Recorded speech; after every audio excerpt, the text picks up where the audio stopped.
saya Putri Juliana dari Prodi Manajemen Pendidikan Islam Universitas Islam Batanghari. Di sini saya akan menjelaskan tentang beberapa makalah dari mata kuliah landasan pendidikan. Yang pertama yaitu ada hakikat manusia dan pendidikan. Jadi sebelum kita membahas lebih lanjut, kita harus paham dulu apa sih hakikat manusia itu. Manusia itu adalah makhluk yang istimewa banget loh. Kenapa? Karena manusia punya 3 hal penting, yaitu yang pertama akal pikiran, yang kedua perasaan atau emosi, dan yang ketiga adalah kehendak atau kemauan. Nah, dari 3 hal ini yang bikin manusia berbeda sama hewan atau makhluk lainnya. Terus kalau kita ngomongin pendidikan, ini relate banget sama hakikat manusia. Baik, kita memasuki makalah yang kedua, yaitu landasan filosofis aliran klasik. Nah, sekarang kita masuk ke landasan filosofis aliran klasik. Ini sebenarnya pandangan-pandangan dari para filsuf zaman dulu tentang pendidikan. Ada beberapa aliran penting yang harus kita tahu. Yang pertama yaitu idealisme. Aliran ini percaya banget sama kekuatan ide atau pikiran. Menurut mereka, yang pertama yaitu ada aliran idealisme. Aliran ini percaya banget sama kekuatan ide atau pikiran.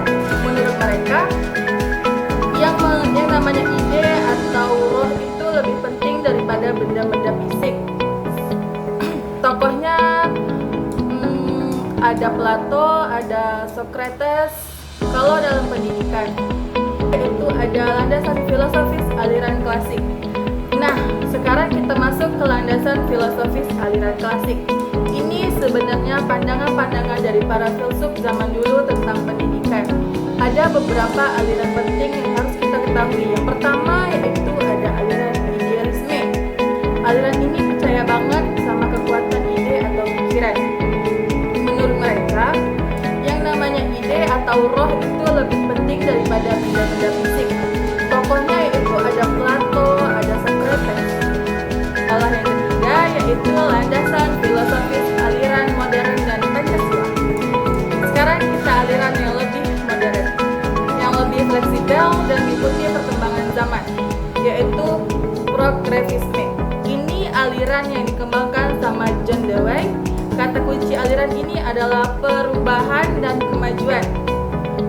Mereka percaya pendidikan harus mengikuti perkembangan zaman dan kebutuhan siswa. Jadi bukan guru yang jadi pusat, tapi siswa yang jadi pusat. Pelajarannya lebih ke learning by doing. Belajar sambil praktik, solving itu penting banget. Siswa diajarin cara mikir kritis dan pecahin masalah. Kurikulumnya fleksibel dan sesuaikan sama minat dan kebutuhan siswa. Oke, baiklah, di sini kita memasuki makalah yang keempat, yaitu landasan psikologis teori belajar. Nah, memasuki makalah yang keempat yaitu landasan psikologis teori belajar. Nah, ini penting banget nih teori belajar. Gimana sih orang itu bisa belajar? Ada beberapa teori yang perlu kita pahami. Yang pertama yaitu teori behaviorisme, yaitu teori perilaku. Tokohnya yaitu ada Pavlov, ada Skinner, ada Thorndike. Menurut mereka, belajar itu adalah perubahan tingkah laku yang bisa diamati. Jadi, fokusnya ke behavior atau perilaku, bukan proses mental di dalam kepala. Konsep pentingnya ada stimulus dan respon. Misalnya, guru ngasih pertanyaan atau stimulus, siswa jawab sebagai responnya. Kalau jawabannya benar, dikasih reward atau dikasih hadiah. Oke, memasuki makalah yang kelima yaitu landasan psikologis perkembangan. Sekarang kita bahas tentang perkembangan manusia dari lahir sampai tua. Ini penting karena harus tahu karakteristik siswa setiap usia. Dari Piaget atau perkembangan kognitif. Piaget itu psikolog Swiss yang terkenal banget. Masuki makalah yang terakhir yaitu makalah yang ke-6, landasan sosiologi sekolah dan masyarakat. Akhir nih, Kita bahas hubungan sekolah dan masyarakat dari sudut pandang bersosiologis. Sekolah sebagai institusi sosial, sekolah itu nggak berdiri sendiri loh, dia bagian dari sistem sosial yang lebih besar. Sekolah itu cerminan dari masyarakat, nilai-nilai, norma, budaya masyarakat itu tercermin di sekolah. Fungsi sekolah dalam masyarakat yaitu ada fungsi transmisi budaya. Sekolah itu tempat ngalirin atau mewarisi budaya, nilai, pengetahuan dari generasi tua ke generasi muda. Bayangin kalau nggak ada sekolah, bagaimana cara budaya dan ilmu bisa turun ke anak cucu kita? Makanya sekolah punya peran penting buat menjaga kelangsungan kebudayaan masyarakat. Baiklah, dari materi yang telah saya jelaskan di atas, dapat saya simpulkan bahwa pendidikan itu adalah proses yang super kompleks dan melibatkan banyak aspek kehidupan. Gak bisa dipandang dari satu sisi saja.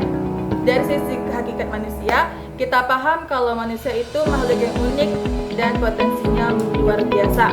Pendidikan ada karena manusia butuh bimbingan buat ngembangin potensinya. Manusia punya akal, perasaan, dan kehendak yang harus dikembangkan secara seimbang. Dari sisi filosofis, ada banyak aliran pemikiran yang kasih arah ke pendidikan.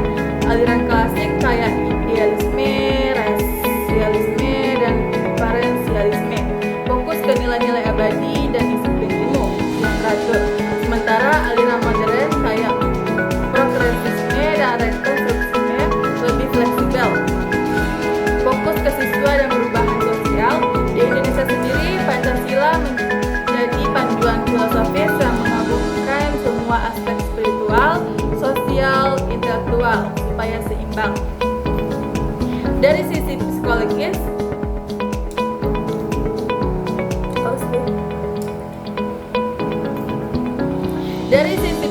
belajar, kita belajar kalau ada banyak cara untuk bisa belajar. Ada yang fokus ke perubahan perilaku atau itu teori behaviorisme. Ada yang fokus pada proses mental, itu kayak kognitivisme. Ada yang fokus ke konstruksi pengetahuan sendiri, itu adalah konstruktivisme. Dan ada yang fokus ke pengembangan diri, yaitu humanisme. Semua teori yang penting dan bisa dikombinasi tergantung situasi dan kebutuhan siswa. Selanjutnya dari sisi psikologis perkembangan, kita paham kalau manusia itu berkembang lewat tahap-tahapan. Anak kecil mempunyai cara berpikir yang beda sama remaja atau dewasa. Makanya pendidikan harus disesuaikan sama usia dan tahap perkembangan siswa. Nggak bisa dipaksain ngajarin hal yang terlalu susah atau terlalu gampang. Kalau dari sisi sosiologis, kita ngerti kalau sekolah itu nggak terpisah dari masyarakat.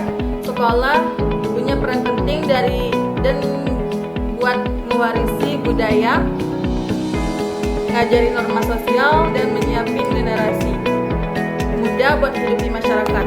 Tapi sekolah juga dipengaruhi sama kondisi masyarakat, ekonomi, budaya, politik, dan semuanya.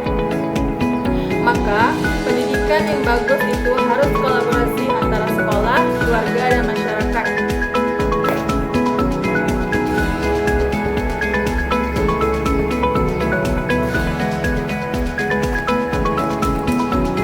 Oke, baiklah, sekian materi dari saya. Semoga bermanfaat untuk kalian. Mohon maaf atas kekurangannya karena yang sempurna itu hanya milik Allah, bukan milik manusia. Saya akhiri, wabillahi taufiq wal hidayah. Wassalamualaikum warahmatullahi wabarakatuh.